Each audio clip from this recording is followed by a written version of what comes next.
ones that are saving healthcare. In fact, one of the things we're doing is we're going to be reducing the cost of medicines by 100%, 200, 300, 500%, and even more than that, because as you know, we're in the process of favored nations right now. We've exercised a clause because we were subsidizing the entire world. The entire world pays a fraction of what the United States has been paying. And we've already, numerous Pfizer and other companies have already signed, and other countries are a bigger problem because they've been getting a subsidized rate. We've been paying for years. This has gone on for 30 years. We've been reducing the rate of drugs for other countries because we've been paying much more than we're supposed to. And they used all sorts of ideas like research and development. I said, what about Germany? What about these other countries? Aren't they paying? No, no, we have to pay research and development. It was all nonsense, and I couldn't listen to it anymore. So it's a very radical, big, tough shift. Very tough. We got a lot of things going on there. But, you know, and you probably heard me say this in my first term, I think it was my third year, we reduced drugs from the beginning of the year to the end of the year. And I was so proud of it. I actually had a news conference to announce it, and it was 1/8 of 1%. Think of that, which is barely a reduction. But it's the first time in 28 years that there was a reduction in drug prices for the year. So from the beginning to the end, it was 1/8 of 1%. And I was so proud of myself. I did something that nobody else could do. But when I started to think about it, I said, doesn't make sense. And then I'm starting to look at numbers where a pill or a treatment or some pharmaceutical product is selling in Europe for 10% of what we pay for in New York City or in any one of our places, and cities, states. And then I see people leaving for other countries to go buy their pharmaceuticals, where they make journeys to various other countries, including Europe, where they got the best bargains of all. And I put an end to it. It's over. And now we're, you know, in major, I guess, disputes, but we're winning the disputes by a lot. With the countries, a couple of countries said, we won't do this. I said, well, it's unfair that we're paying 10%, and, you know, you're paying just a fraction of what we're paying for the same product made in the same plant. And they said, well, we're not going to do it. I said, that's okay.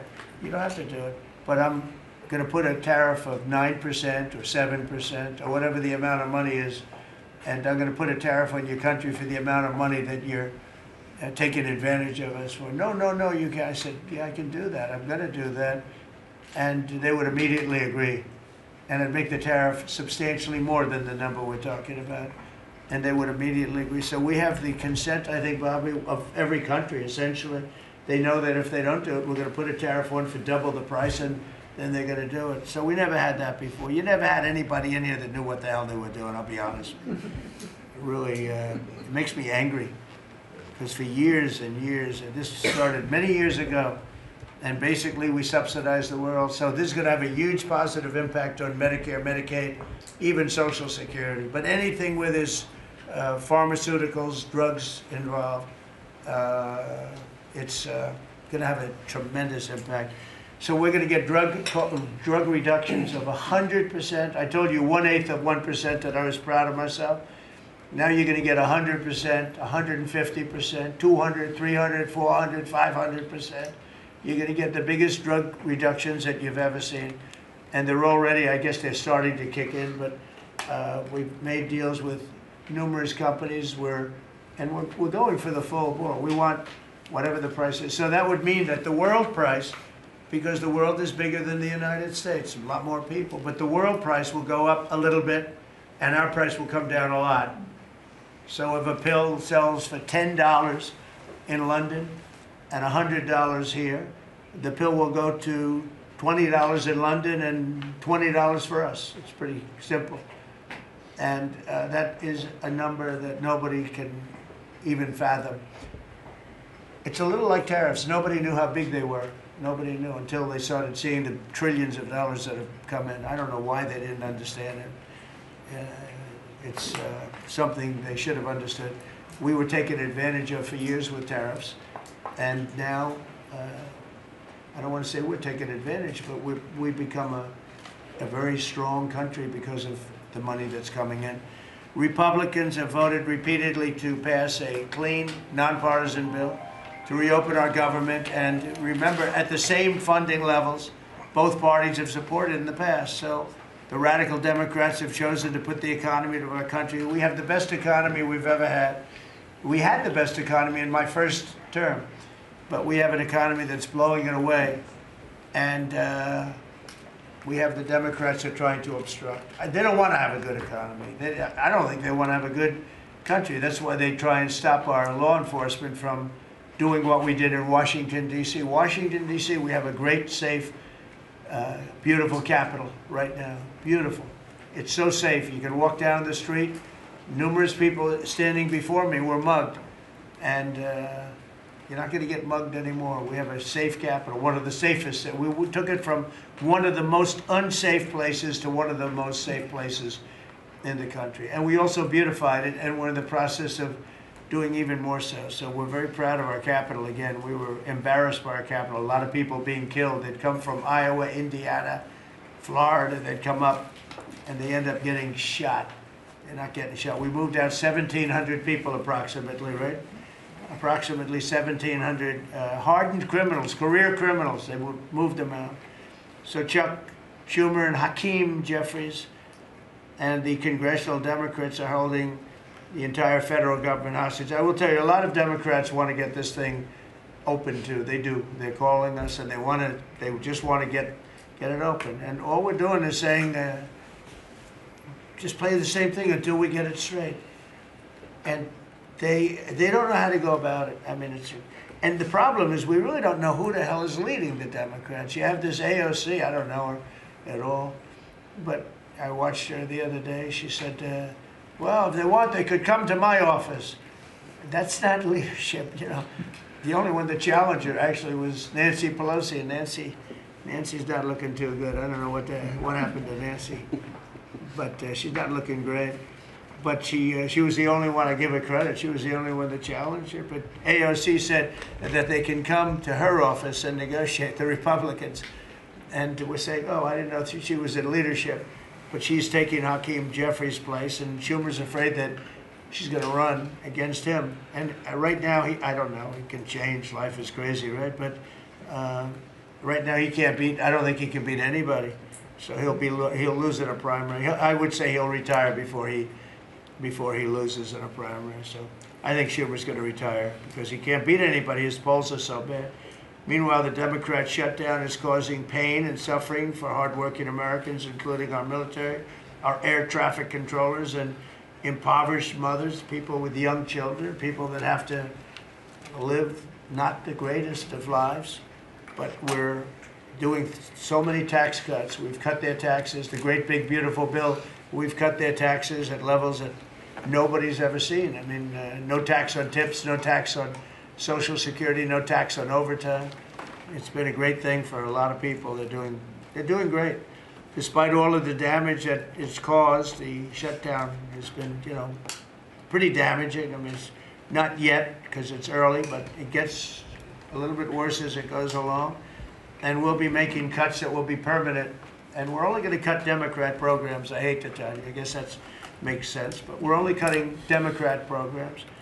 But we're going to start that, and we have Russell. We can talk to you about it if he wants to, but we'll be cutting some very popular Democrat programs that aren't popular with Republicans, frankly, because that's the way it works. They wanted to do this, so we'll give them a little taste of their own medicine. But Chuck Schumer proclaimed this morning that every day gets better for them. No, every day it's actually getting worse for them. And they're having a rebellion in the Democrat Party because they want to stop. And if you saw all of Schumer's, I watched last night like 10 different times over the years, he said, you can't shut down government, you can't shut down, and now he's the one that shut it down. So this is a confession that he's acting not to serve the people, but to serve the partisan interests of his party. And I don't think he's serving them well because they're way down. Look, they just lost an election in a landslide. You know, it was interesting. I watched Kamala, who's a sad figure. I watched her the other day saying the election was very close. I said, no, the election was a landslide. We won the popular vote by millions. We won the electoral college by, I think, 312 or 315 to 220 something. But there's another one that we won that's probably, that's why when you see the maps are completely red. It's counties. The counties, we won at 2,505 to 525. So 2,500 to 525.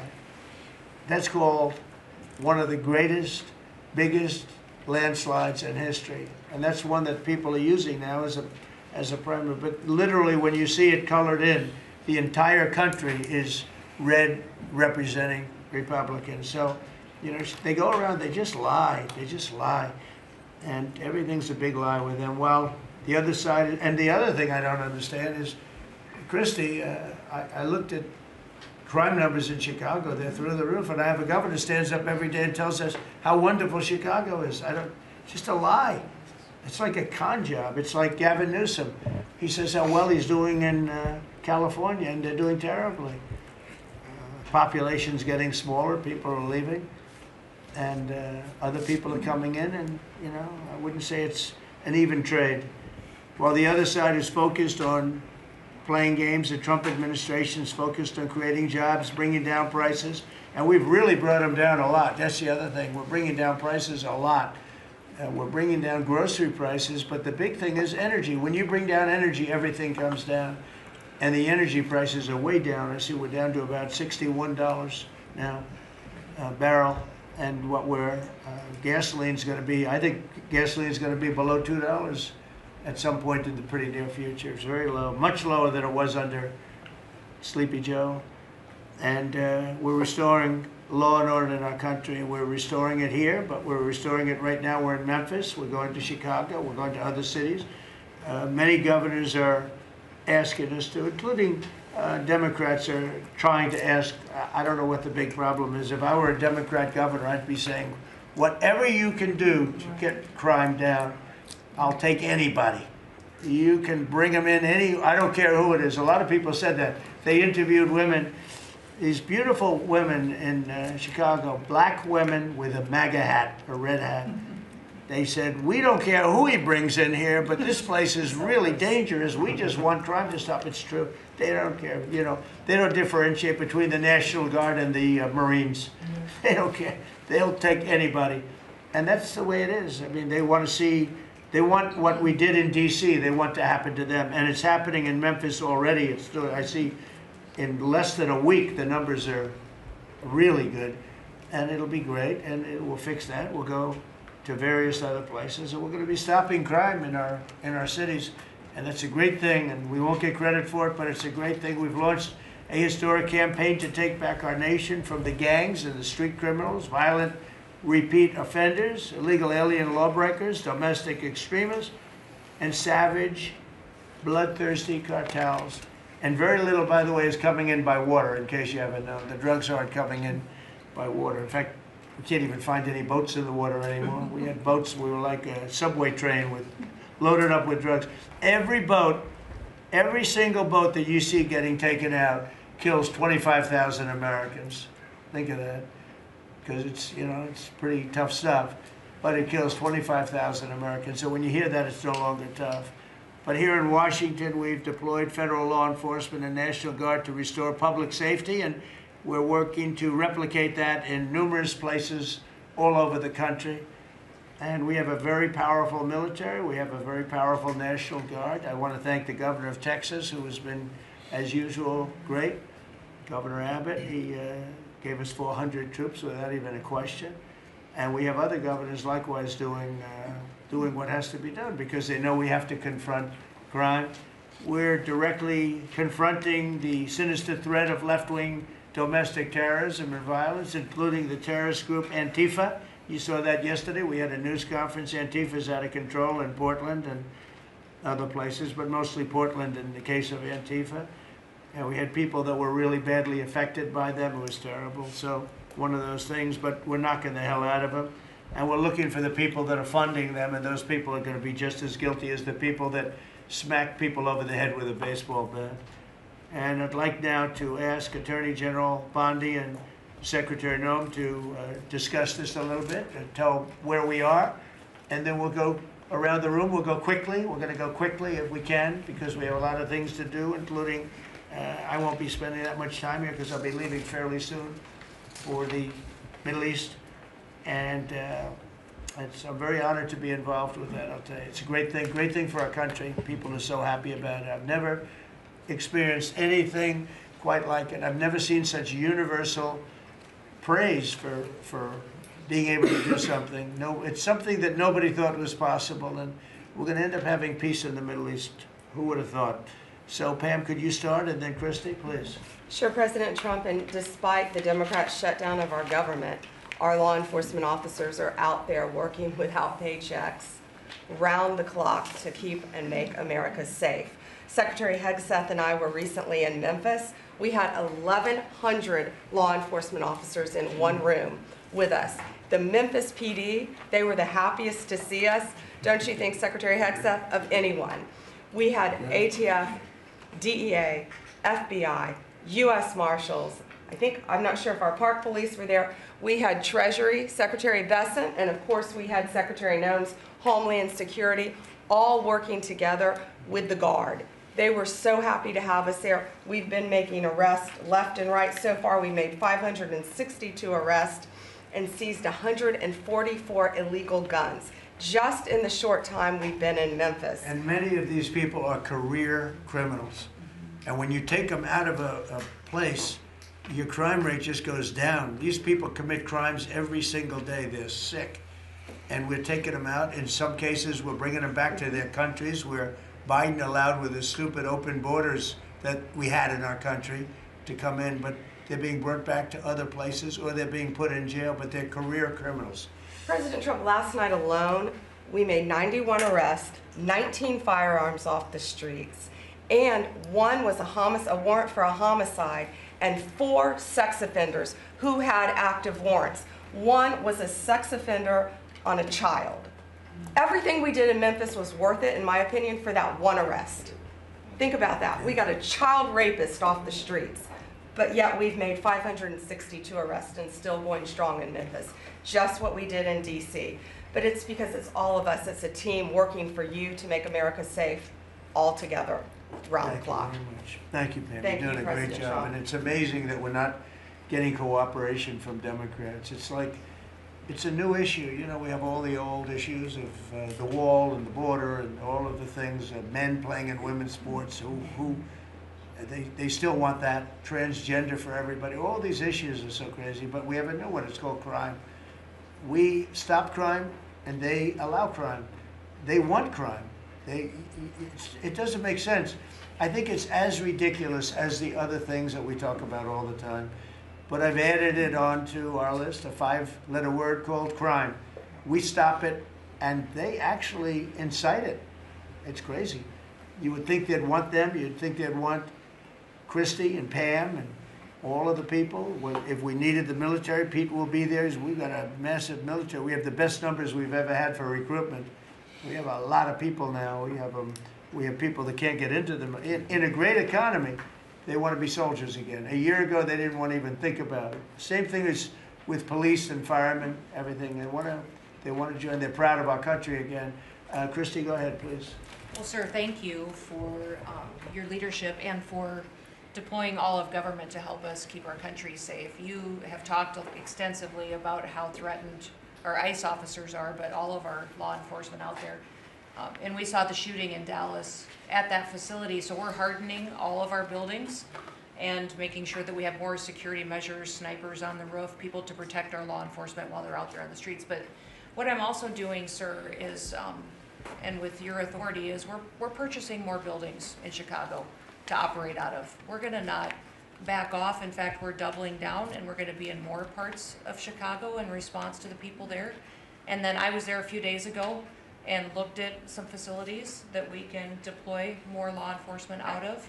Because what they're trying to do with these riots and violence is distract us and keep us from going after those murderers and rapists that are out in the streets. And then I was in Portland, went out and back on Tuesday, and met with the governor, met with the mayor, met with the chief of police and the superintendent of the highway patrol. They are all lying and disingenuous and dishonest people, because as soon as you leave the room, then they make the exact opposite response. So we're looking at new facilities to purchase. They're in Portland too, and we're gonna double down, and I told them if they didn't meet our demands for safety and security on the streets and work with us, then we were going to bring in more federal law enforcement. So I wanna thank Pete and the Department of War for all their help. They've been fantastic, but while we fight litigation and work with Pam on that, we're gonna send more of our resources and men and women out there to keep everybody safe. So no President- worries. What we see in DC and what we see in Memphis for benefits for people in the safety and security, we'll see that in Chicago and And Portland. the numbers in Memphis, it's only a week, but the numbers have Right. been amazing, I understand. That's exactly right. The They've crime been numbers are way down.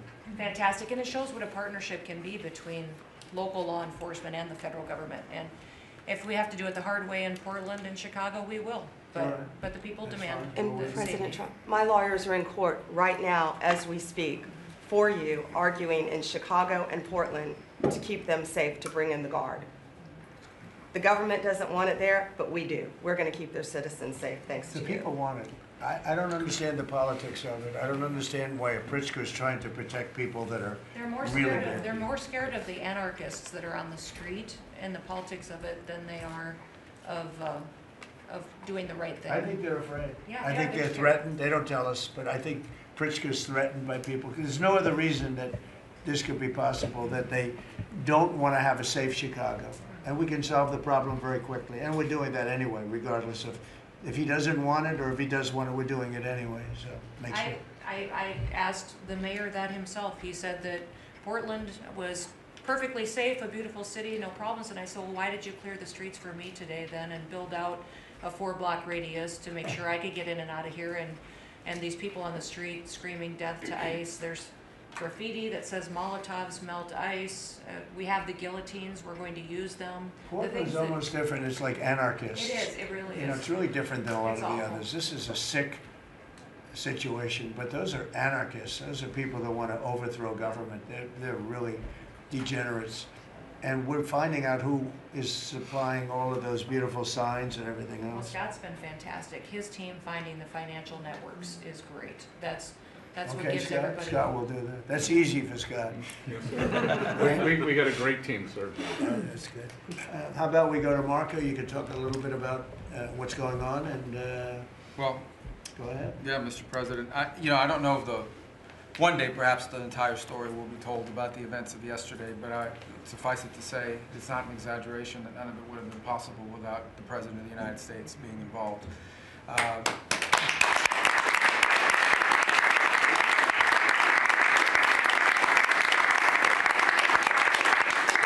It really began with your trip to the Middle East, where these relationships were forged with partners in the region, personal relationships, close relationships that created the foundation where all this was possible.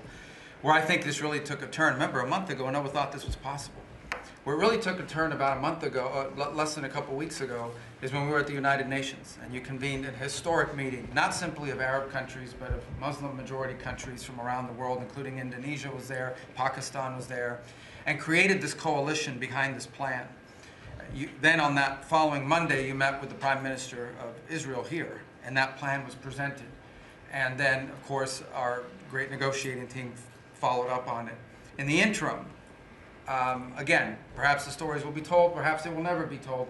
The President had some extraordinary phone calls and meetings that required a high degree of intensity and commitment, and made this happen.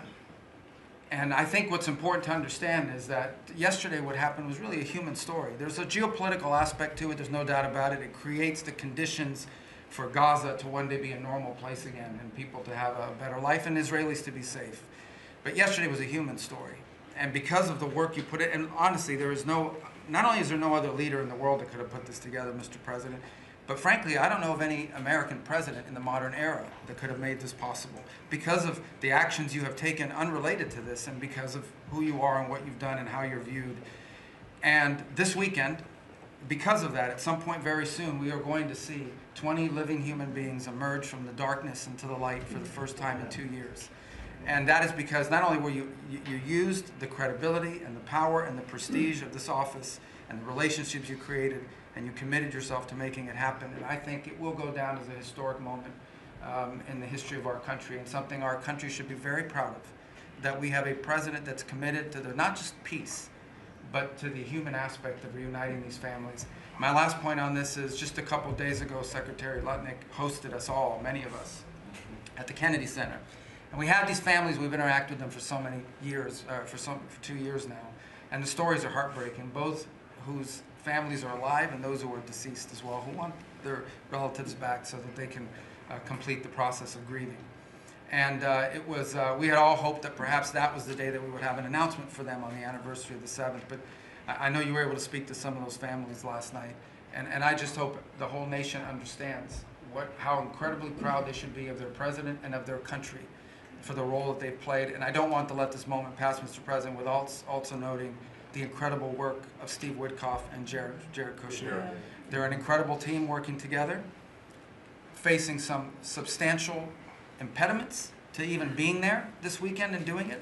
Let me just leave it at that. And they've done a great job on your behalf, Mr. President. They deserve a tremendous amount of credit. But thank you for what you've done for the world. For the world. Thank you very much, Rose. I appreciate it. I think because we have a very busy day with all that's going on, what we'll do is maybe just a few of you raise your hand if you'd like to say something don't talk too long, Doug. He's doing such a great job. So good that he could talk all day. That's the problem, right? But, and what we'll do is just take a few hands, and then we'll go back to getting peace done, okay? We'll go a little bit quicker. We'll take a few questions from the press. Go ahead, please. President Trump, I just want to double down on what Marco was sharing. It's such a remarkable accomplishment. Agree that no other president could have done this, but what set the groundwork for you able to do that? When you took office on January 20th, you made a 180-degree turn in our military strength with Pete's leadership. You were the master class in peace through strength. So militarily, we've completely turned around. We've demonstrated that through execution against Iran and others, that we have force. We want to end wars, but we'll use power if we have to.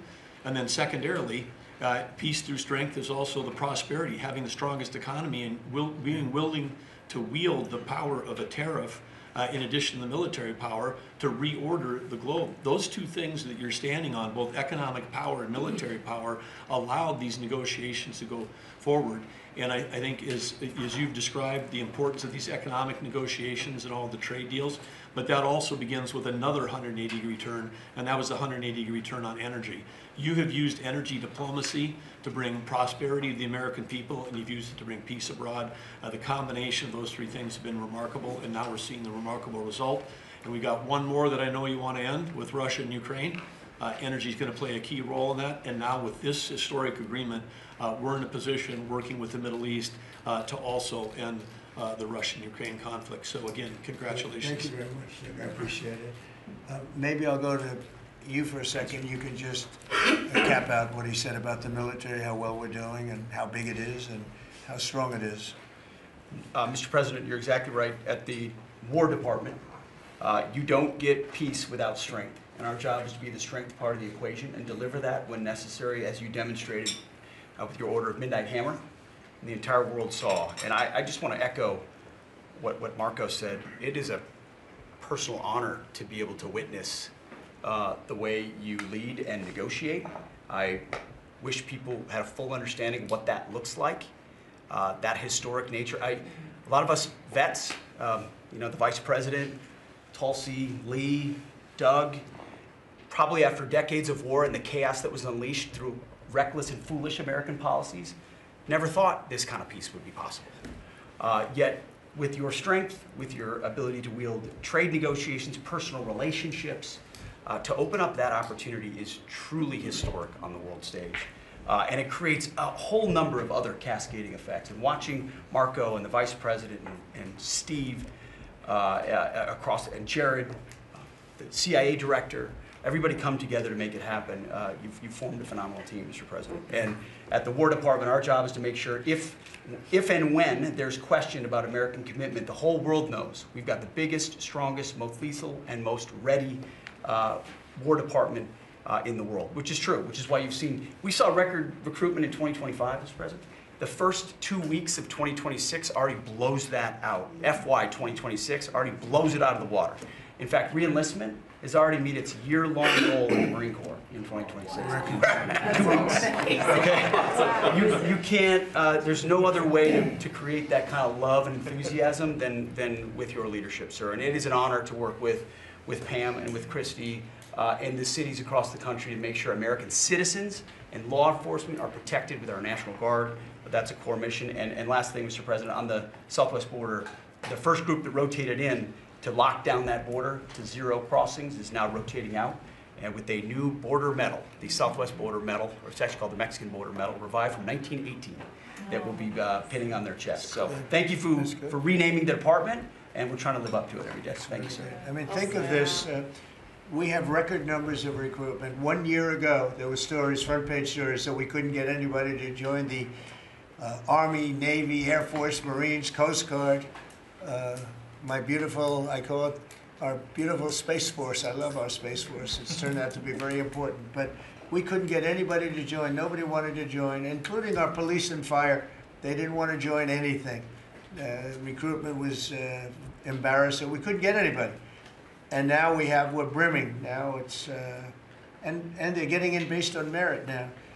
A soldier's a soldier. They come in now based on merit, not based on woke stuff that anybody can qualify. You have to qualify for jobs. You have to qualify for certain types of jobs. And it's amazing. So we were embarrassed a year ago. Think of it, a little bit more than a year ago. I think it stopped on November 5th. I think it really started, this all started on November 5th, the election day. But now everybody wants to be in. We have an overabundance, and maybe we should raise it a little bit. I don't know. I like that idea, sir. But we could raise it. But we have so many people want to join, and they're proud of our country again. JD, could I ask you to say a few words? Yes, sir. So just a couple of things. Mr. President, first of all, congratulations on yesterday. It was a big day. To Marco, to Susie, to the entire team. But in particular, viewing it from this perspective where for months the fake news media attacked you, attacked the entire team, attacked your approach. You know, the definition of insanity is to do the same thing again and again, expecting a different result. The reason we're here is because the president actually charted a different course with a different team. He vested a lot of authority in Steve Witkoff in particular, and that's why we're here. It's because you did something different, and I think it's important to recognize that. I also think the president, you know, Marco mentioned the president's personal touch being a big part of this.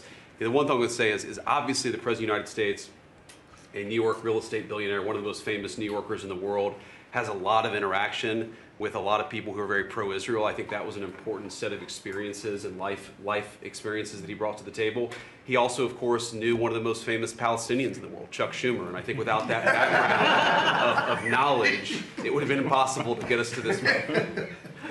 Second thing I would say, just on Chuck Schumer, the president mentioned this, that Chuck Schumer said this has been very good for us this morning about the shutdown. One of the things that we talked about before all the media came in, and that all of us are going to work on for the rest of the day, we've been working on for days, is how to make the shutdown as painless as possible on the American people. So while Chuck Schumer brags about this being good, and I think the president is right, it's not good for him politically as much as he might think that it is, it's causing real consequences for the American people. There's a low-income food program, the WIC program, that my mom actually used when I was a baby. That program is about to be underfunded, and it's about to get cut off because Chuck Schumer won't open the government. We have troops. The Secretary of War mentioned how well we're doing on recruitment. We're trying to figure out how to pay our troops because Chuck Schumer is shutting down the U.S. government. There are veterans benefits that are going to suffer. There are Americans that are going to suffer because Chuck Schumer refuses to do his job. So while we're all celebrating this incredible success that we've had on the world stage, the country could be doing so much better if Chuck Schumer did his job and opened the government. Every single Republican, except for Rand Paul, has voted to open the government. A few moderate Democrats, to their credit, have voted with us to open the government. We just need 5 more Democrats to come to their senses and let the people's government serve the American people. I hope that they'll do that. Thank you. Thank you, sir. Chris, please. Yeah, to follow up on that point, Mr. President, the Democrat or Schumer shutdown did not begin 8 or 9 days ago. It began 8 or 9 months ago with your inauguration. For the first time in American history, every Senate confirmed appointee who are our deputies to run our department, every one of them has been filibustered. One of the critical parts of my department is the National Nuclear Security Administration. It maintains, manufactures our nuclear weapons and our engines for nuclear submarines and nuclear aircraft carriers. We are a key supplier to Secretary of War Pete Hegseth.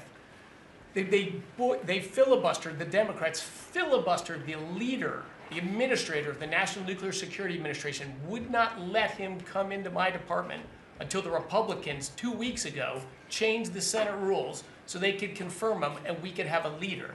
They filibustered the leadership, now they're filibustering the funding.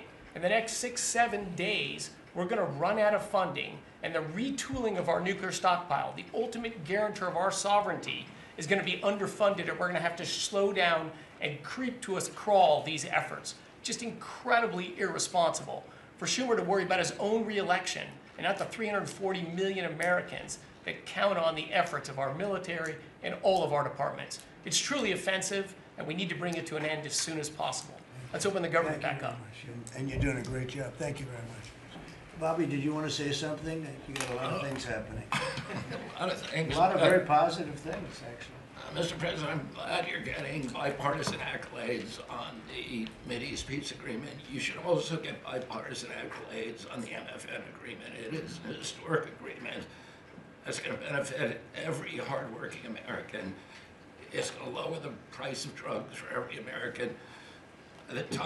By the time this administration is over, we will have 95% of the drugs in this country will be the lowest price in the world. It immediately begins to affect Medicaid, Medicare, Social Security, the other government programs. I remember when I went through the confirmation process, and the principal preoccupation of the Democrats during that process was whether I would continue the IRA negotiations on drugs. The Democrats negotiated 10 drugs. I'm supposed to negotiate every year 15. The 10 that they negotiated, they claimed to get a 22% reduction, but it was a lie. It was 22% under the list price, which was actually higher than the price we were getting. So Medicaid, Medicare ended up paying more for those drugs than they were paying beforehand. They only got a benefit on one drug. One was tied. 8 of them were lower. So they should be applauding what we're doing now. We're doing something that every administration, Democrat and Republican, has been saying that it was going to do for decades, and you got it done because you understood the power of the tariffs. That we had leverage over these companies. And you did it in a way which you asked us to do, to negotiate in a way that was not going to stifle innovation, that was going to make sure that those companies could bring their production home, and they are doing that. And it was a profound success. It will affect every American for 100 years. And you should be getting bipartisan accolades on that. I'll say one other thing about Tylenol, only because of this. This morning before I came in here, somebody showed me a TikTok video of a pregnant woman at 8 months pregnant. She is an associate professor at the Columbia Medical School. And she is saying F Trump and gobbling Tylenol with her baby in her placenta. And the level of Trump derangement syndrome has now left the political landscapes, and it is now in the realm of pathology. And a mother could overwhelm millions of years of maternal instinct to put her baby at risk. And all you have to do is look at the studies which you and I talked about. It's not dispositive that causes autism. It is so suggestive that anybody who takes this stuff during pregnancy, unless they have to, is irresponsible.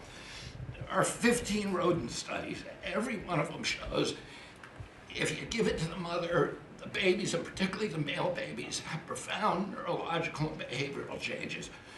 There is a study from Johns Hopkins on cord blood where they divided women into 3 categories: those who had the least acetaminophen in their cord blood, and those who had the most. The ones with the most had 3.6 times the rate of autism in their children.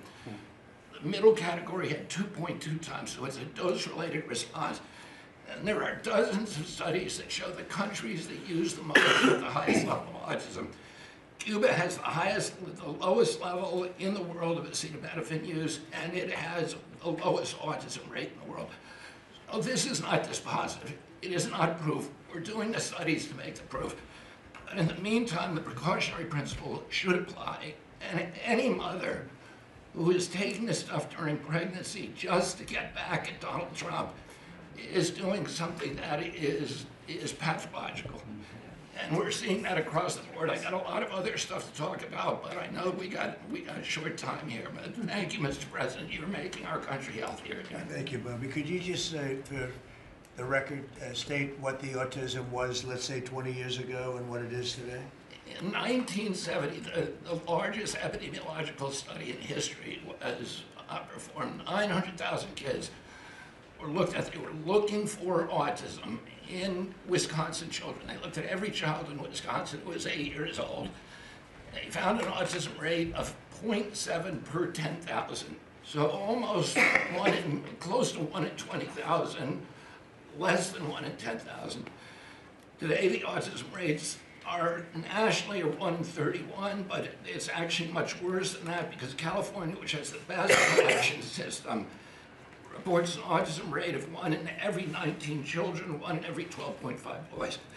This is a national security issue. There is nothing more important, and I'm grateful to you, Mr. President, because you know the flack that you take for talking about this issue. You've shown courage and you've shown leadership, and I can't thank you enough for letting me do this work. Thank you. So think of that, 1 in 20,000, and now it's 1 in 12 for boys, 1 in 18, 19 for girls. So obviously there's something that's artificially, I think, induced, something, whether it's the vaccines in terms of these massive vaccines that are twice the size of a jar like that, of a glass of water like that, I mean, into a baby's body. And I've suggested get them in doses, get them in, maybe 20%, 30%, but smaller, not such a big. I think, that. And we had certain recommendations, the MMR, take them separately.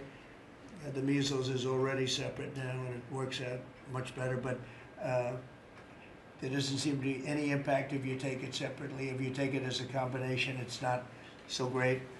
And some other things, but I would say don't take Tylenol if you're pregnant, and when the baby is born, don't give it Tylenol. If you can avoid it at all, just don't give it Tylenol. I'll say this. Really, also, what do you have to lose? You really don't have much to lose. Yeah, go ahead. There's many other confirmation studies. There's 2 studies that show children who are circumcised early have double the rate of autism. And it's highly likely because they're given Tylenol. So, none of this is dispositive, but all of it is stuff that we should be paying attention to. But, there's a tremendous amount of proof or evidence, I would say, as a non-doctor, but I've studied this a long time ago. I met Bobby in my office 20 years ago. We were talking about the same thing 20 years ago. And I was a real estate developer. It bothered me that it seemed to be getting worse, but it's so bad now when you hear these numbers. It's not even really sustainable. I don't know how people do it, but there is some very strong evidence on Tylenol. In fact, at one point, I guess the company gave a warning. They still don't recommend it during pregnancy. That's the weird thing. They're not recommending it, and that's the company itself. So just don't take it. Don't take it. If you're a woman, don't take it, and don't give it to the baby when the baby's born, and I think that's going to have an impact. But I'd also get the shots in smaller doses. There are a few things, we gave a few things that just seem to be, and I think you'd get that number way back up. Think of it. You have 1 in 20,000, and now it's not even believable when you think that 20,000 drops to 12 12 children. So that's induced by something that's given or taken, and it should be able to be stopped. And you're talking about the Pennsylvania Dutch, you were talking about the Amish, where they don't take any of this stuff, and they have virtually none, right? They have no autism, no autism. So we're doing something very bad. Somebody's been given some bad things. Other countries, by the way, we have, I think, we have 82 vaccines that we give simultaneously. And I'm a vaccine believer, by the way. I believe in the polio vaccine. I believe in a lot of vaccines. But when you give 82 vaccines in a shot to a little baby that hasn't even formed yet, it's a lot of vaccines. And in Japan, they give a much smaller number. In Germany, they give a much smaller, like 28 vaccines. That's a lot too. But 28 is a lot different than 82. So, but I would say on the Tylenol, don't take it, and that will be. I think it's going to be a big factor. I think it'll be a very good result, and I hope we're going to be able to see that result in the not too distant future. Because certainly, people have heard us loud and clear. That's why I bring it up again. That's why I asked you to talk about it, because this is a horrible thing, and if you don't take it, I mean, you have to tough it through sometimes. There are other things you can do, but you have to tough it out. It's easy for me to say, but I think you're going to see numbers that will be it'll be so significantly improved, and maybe fully improved. I mean, there's something there, there's something going on, and we have to address it. And so I'm addressing it the best I can as a non-doctor, but I'm a man of common sense. Okay, any other questions? I'd like to comment on the Yeah, workforce. please. Mr. President, a lot of people are calling to give you the Nobel Peace Prize after this peace deal that you managed to achieve in the Middle East. First of all, your opinion on that, and I was wondering about your trip to the Middle East, if you can tell us if you're considering to speak at the Knesset, at the Israeli parliament. Well, they asked me to speak at the Knesset, and I've agreed to. If they would like me to, I will do it. It's the first time a president has ever done that, so that makes it very interesting, right? Yeah. But yeah, so I will do it if they want me to. They have asked me to do that. Thank you. Families of hostages are out in the streets in Israel dancing and crying tears They're of all joy. dancing in the streets right now. They're dancing in the streets. They're so happy. Everybody's happy. They're dancing in the streets of Arab countries, Muslim countries. I've never seen anything like it. Everybody is happy.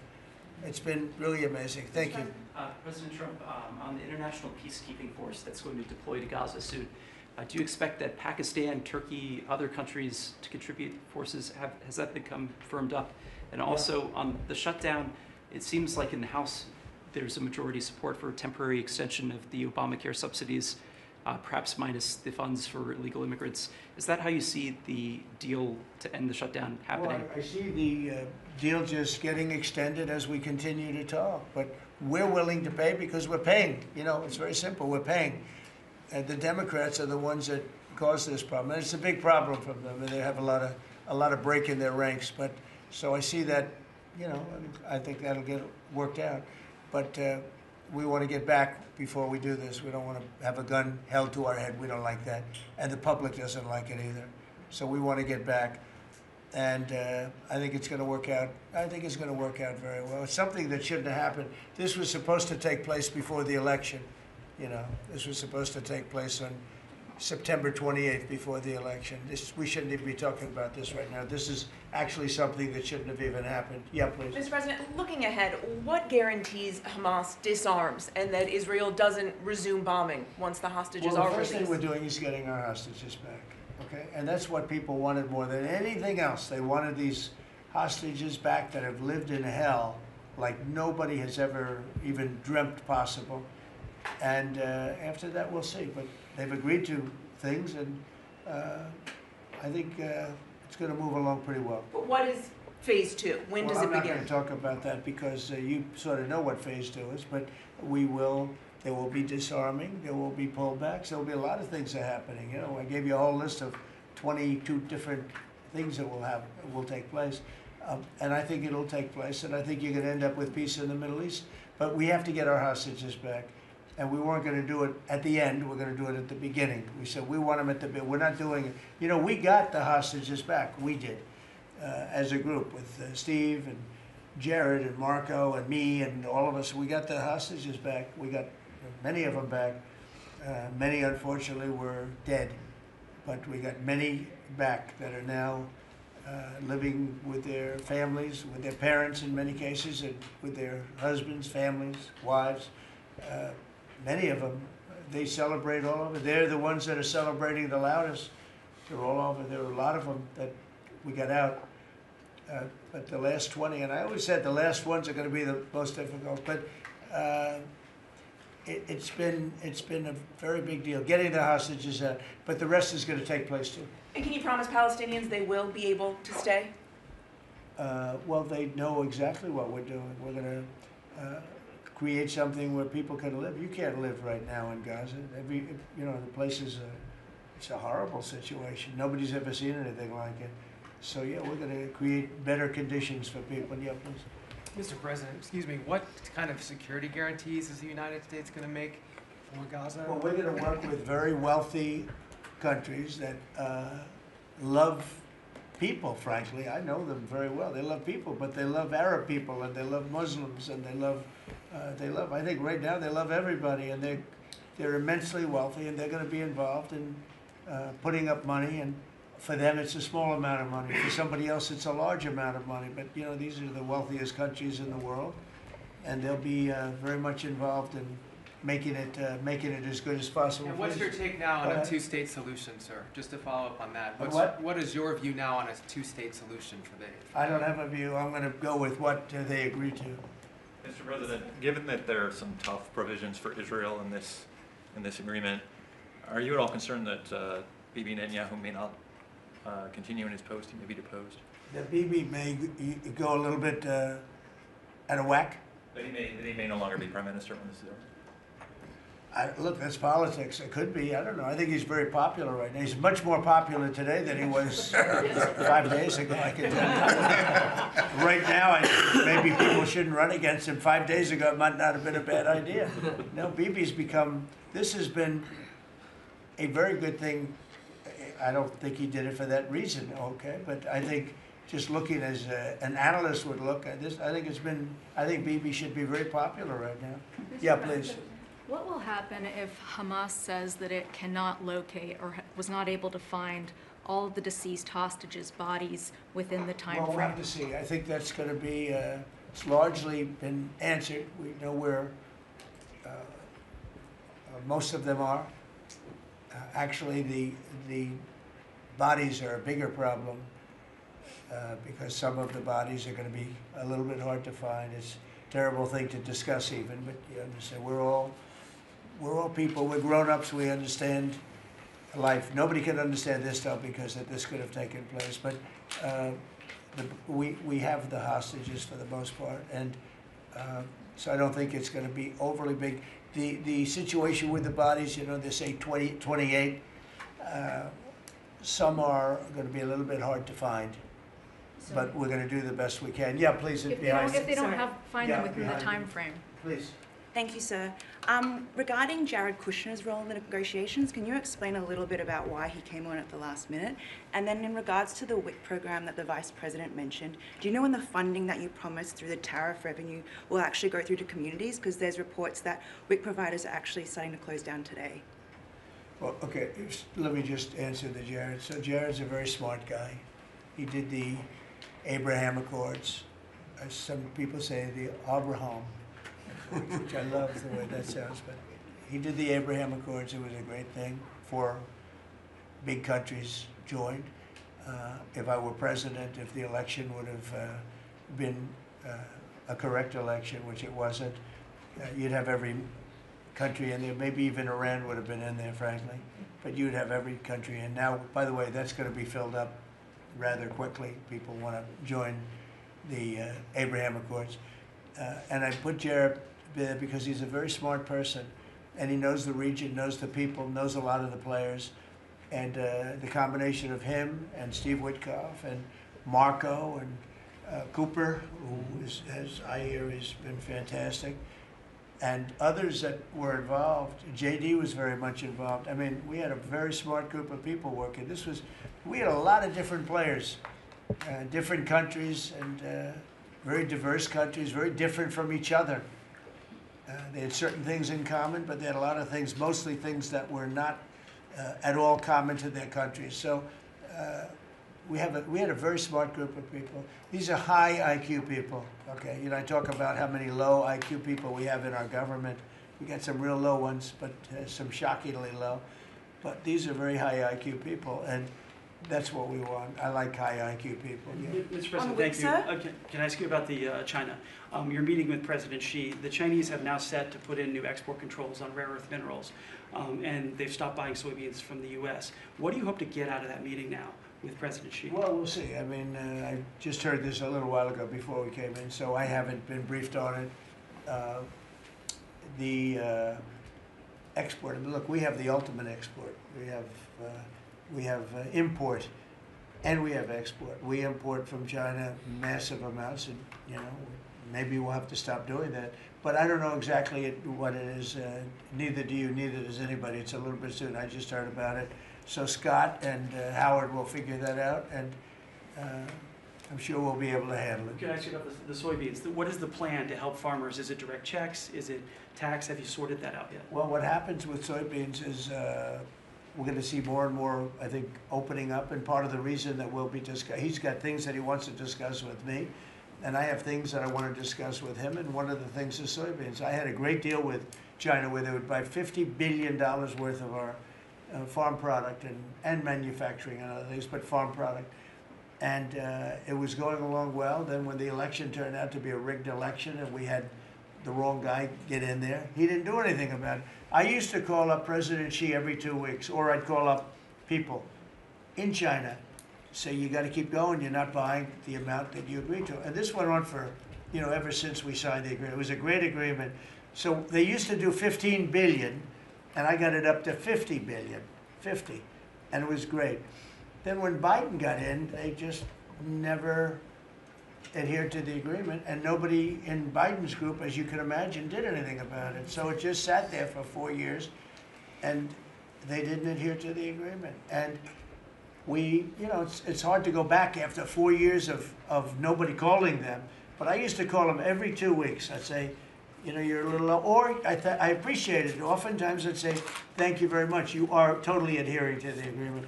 But we had an agreement, they would buy $50 billion worth of our product, mostly farm product. And remember I said to the farmers, buy larger tractors and more land. And that's exactly what happened. They did well. But we do suffer. I'd like you to discuss that maybe for a second, Brooke. Sure. Very quickly, by the way. Yes, sir.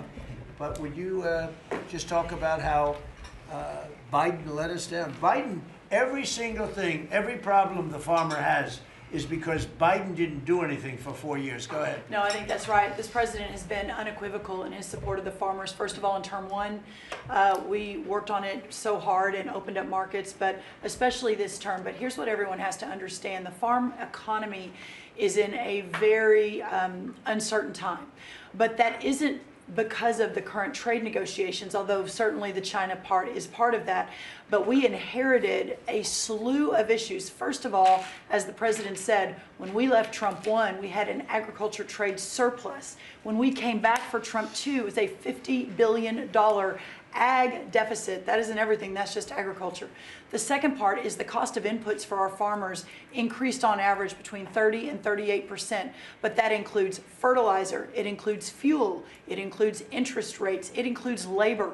All of this came about under Joe Biden, a 47% increase in the cost of labor that now Secretary Chavez-DeRimmer and Noam and I are working on. Fuel is coming down, thank you. Interest rates, thankfully, are coming down. A 73% increase in interest rates for our farmers. They couldn't get loans to make sure that they could move forward. So that's all really, really important. And I think we have to realize what the president's commitment is this, that we're moving into an era of rural prosperity, of a golden age for our farmers in rural America. The trade renegotiations and the trade realignment that Jameson and Scott and Howard have led with the president's leadership is unlike anything that's happened in the history of our country. And those that will benefit the most are the original Americans, our farmers and our ranchers. The president has committed, if we need a bridge, he has talked about that to get us from the Biden years to the new Trump era. That's what we're working on every day. We've got to get the government reopened so that we can move forward on that. And once we do, we'll be able to move out a significant program to help our farmers. Long term, we have to change this hamster wheel of government. We've got to ensure that the farmers have the market to sell, and it's a national security issue and onshoring a lot of the food as well. So, sir, thank you. Thank you, everybody. I think that's enough. Thank you, press. Thank you, press. Let's go. Thank you. The country is doing very well. Thank you very much, everybody. Thank you, press. Still open to go out. Thank you. Thank you. Let's go, press. Thanks, guys. Let's go. Head out, guys. Thank you. Thank you. Right this way. Thanks, guys. Grab the camera. We can come back. Here, you head out. Of course. Check them out. Come on. You